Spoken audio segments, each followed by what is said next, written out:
Olá, meu nome é Alfredo e neste vídeo damos sequência à série sobre como comparar infinitos. Veremos que o conjunto dos números reais tem tamanho maior que o conjunto dos números naturais.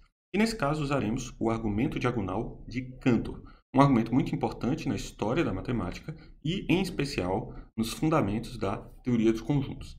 Vamos começar com um exemplo simples. Tomemos uma lista de sequências de dígitos. Nesse caso, vamos tomar, por exemplo, a sequência 2, 4, 5 e 7. Essa é a nossa primeira sequência na nossa lista. A segunda vai ser 3, 1, 2, 4. A terceira, 4, 1, 9, 0. E a quarta, 3, 7, 4, 6. Nesse caso, vamos dar nomes a cada um dos elementos dessa lista. O primeiro S0, o segundo S1, o terceiro S2 e o quarto S3.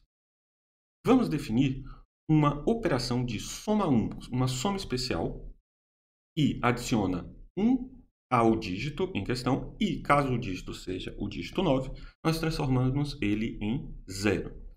Agora, como que nós podemos gerar uma nova sequência de 4 elementos que não está listada na nossa lista, né? Na lista que nós temos? Existem, claro, diversos modos de produzir uma sequência que não está listada. Mas vamos fazer de um modo especial, de um modo que o próprio método que estamos usando para gerar uma nova sequência nos garante que essa sequência gerada é uma nova sequência. Como que nós vamos fazer isso? Nós vamos tomar a diagonal, e daí que vem o nome do argumento. Se nós tomarmos a diagonal nessa tabela, nessa lista, o que nós vamos fazer? Nós vamos usar a operação de soma 1 e aplicar a cada um dos elementos dessa lista. Nesse caso, qual é a sequência que vamos obter? Vai ser a sequência de 2 mais 1, 3, 1 mais 1, 2, 9 mais 1, no caso, como é essa soma especial, vai dar 0, e 6 mais 1, 7. Essa sequência de 4 elementos, ela é uma nova sequência, certo? Ela não está contemplada nas sequências que nós produzimos, certo? Agora vamos ver por que essa sequência, esse método para gerar essa nova sequência, ele nos garante que vamos obter um novo elemento. Nós não precisamos checar caso a caso, certo? Não precisamos verificar se a nossa sequência foi ou não contemplada. Isso se dá por causa do método.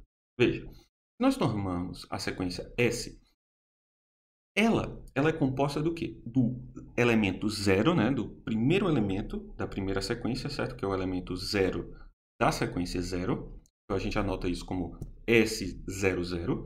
E nós somamos 1. Esse é o primeiro dígito da sequência S. O segundo dígito é o S11 mais, caso, o elemento 1 da sequência 1. Depois, o elemento 2 da sequência 2, somado 1. E o elemento 3 da sequência 3, somado 1. Veja, se nós anotamos quem são os elementos da nossa lista, né? Fazemos a tabela com todos os elementos, vamos assinalar somente os elementos da diagonal e vamos omitir todos os outros elementos.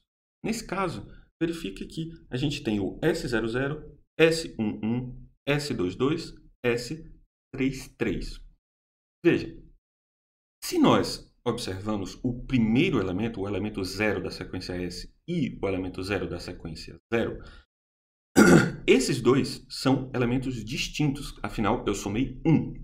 Então, por causa do primeiro elemento da sequência S, a sequência S certamente é diferente da primeira sequência, e isso sem observar nenhum dos seus outros elementos. Da mesma forma, o elemento 1 da sequência 1 é diferente do elemento 1 da sequência S. O elemento 2 da sequência S é diferente do elemento 2 da sequência 3, e, portanto, S é diferente de S2. E o terceiro elemento, o elemento 3 da sequência S, é diferente do elemento 3 da sequência 3. E, portanto, S é diferente de S3. Então, a nossa sequência S, ela é diferente de todas as sequências S1, S2 e S3, né? E a S0, claro. Mas, veja, Nós podemos fazer isso, nós podemos determinar isso sem precisar verificar nada além dos elementos da diagonal. E é esse o passo importante da ideia de Cantor para a diagonalização. Vamos ver um caso um pouco mais geral. Vamos ver um caso abstrato dessa mesma situação. Imagine que nós temos uma lista e a gente vai representar essa lista por um quadrado, certo? Um quadrado n por n. Ela tem n sequências e cada sequência tem n dígitos. Nesse caso, a gente assinala a diagonal por uma reta nesse quadrado e damos nomes a cada uma das sequências, certo? Nós temos a S0, S1, S2 até a Sn-1, certo? Essas são todas as nossas sequências nesse quadrado representado.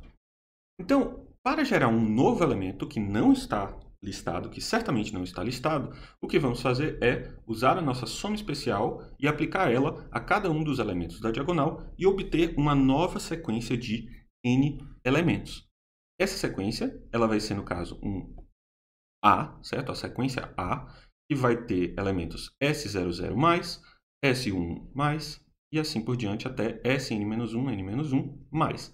E, da mesma forma que no caso anterior, nós sabemos que essa sequência não está listada.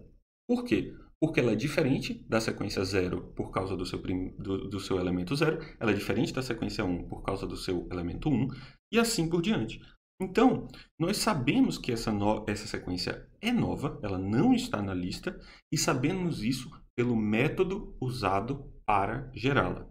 Isso é importante na ideia de diagonalização. Agora, vamos usar esse mesmo tipo de argumento para trabalhar com aquilo que nós queremos, que são os números reais. E lembra do vídeo anterior que o intervalo dos números reais entre 0 e 1 tem o mesmo tamanho que o intervalo dos reais como um todo. Então, nós vamos usar o intervalo 0 e 1 para fazer a construção que nós queremos. Nesse caso, um número real que está no intervalo 0 e 1, ele vai ser um número x e ele vai ser algo do tipo 0,d1, d2, d3, d4 e assim por diante. Certo? Nesse caso, o que nós estamos falando? Estamos dizendo que ele é 0, alguma coisa, certo? Uma infinidade de dígitos, certo? Então, vamos observar que cada elemento do nosso intervalo entre 0 e 1 pode ser representado simplesmente por uma sequência de dígitos. E é isso que nós vamos fazer.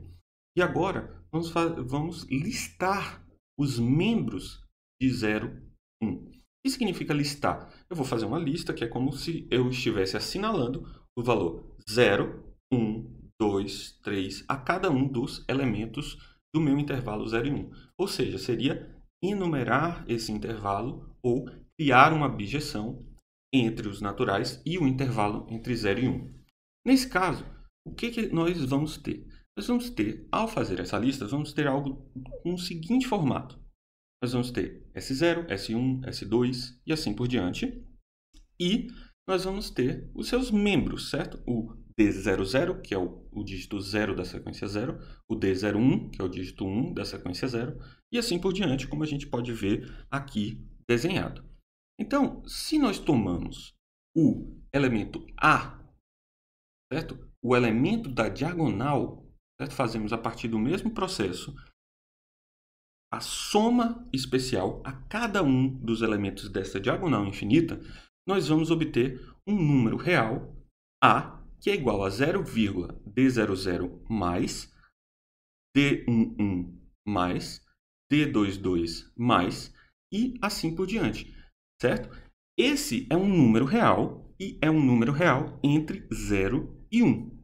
Então, pelo mesmo motivo dos casos anteriores, o meu A ele vai ser diferente do S0, porque ele é diferente, pelo menos no primeiro dígito, né, no dígito 0. Ele é diferente do S1, porque ele é diferente do S1, pelo menos no dígito 1 de S1, diferente no dígito 2 de S2 e assim por diante.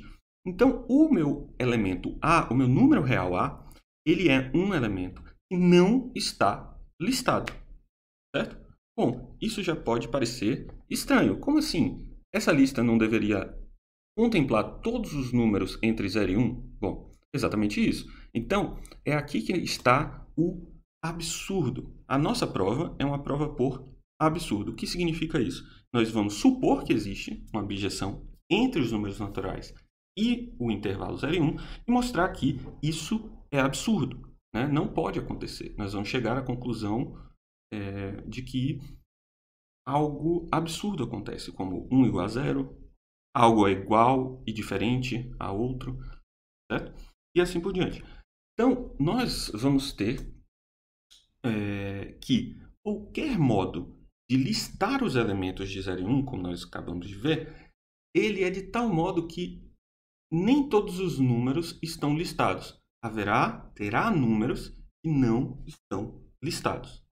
Então, se nós imaginamos que uma sequência, certo? Uma função S que vai dos números naturais no intervalo entre 0 e 1, então essa função, que seria uma forma de listar os elementos entre 0 e 1, não pode ser uma função bijetora. E como provar isso de modo preciso? Vamos fazer o seguinte, vamos fazer a prova por absurdo. Suponha que S é uma função bijetora, certo? Suponha que você tem uma função S que é bijetora entre os números naturais e o intervalo entre 0 e 1. Nesse caso, existe um número n, certo? Um número natural n, tal que o nosso o a obtido pelo processo de diagonalização, é igual ao enésimo dígito dessa sequência, ou S de n. Por quê? Porque a nossa função S ela é bijetora, certo? Por suposição. Então, o que vai acontecer? Como a nossa função S ela é bijetora, nós temos que A é igual a algum S. Mas nós sabemos que o enésimo dígito de A é 1 a mais do que o enésimo dígito da minha Sn. Como ele é 1 a mais que o enésimo dígito da Sn, eu sei que o A não pode ser igual a Sn. Então, nós temos que A é igual a Sn e, ao mesmo tempo, ele é diferente de Sn. E isso é um absurdo, certo? Logo, não pode acontecer de existir uma função bijetora entre os números naturais e o intervalo entre 0 e 1. Justamente pelo processo de diagonalização. A gente consegue gerar infinitos elementos que não estão listados. Qualquer forma de listar sempre é tal que nós podemos gerar um novo número, certo? Um número dentro do nosso intervalo que não foi listado, certo? E isso gera um absurdo. Por isso, os números naturais não têm o mesmo tamanho que os números reais. E, naturalmente, os números naturais são menor ou igual ao conjunto dos números reais. Afinal, os números naturais são um subconjunto dos números reais. Portanto, como ele não pode ser igual, nós sabemos que ele tem que ser menor, certo? Nós sabemos que não pode ser igual e nós sabemos que o R é maior ou igual ao N. Então, nós concluímos que os conjuntos dos números reais é maior que o conjunto dos números naturais. E nesse caso, nós provamos algo muito profundo. Nós provamos que existem infinitos maiores do que outros. Existem grandezas infinitas que são maiores do que os números reais. E nesse caso, nós percebemos que existem infinitos que são de tamanhos diferentes, certo? Quais são eles? Quantos deles existem? É isso que nós vamos ver no próximo vídeo, que será o último vídeo da série. Nós vamos falar um pouco sobre outras grandezas infinitas, como obter infinitos ainda maiores, etc. Obrigado e até o próximo vídeo.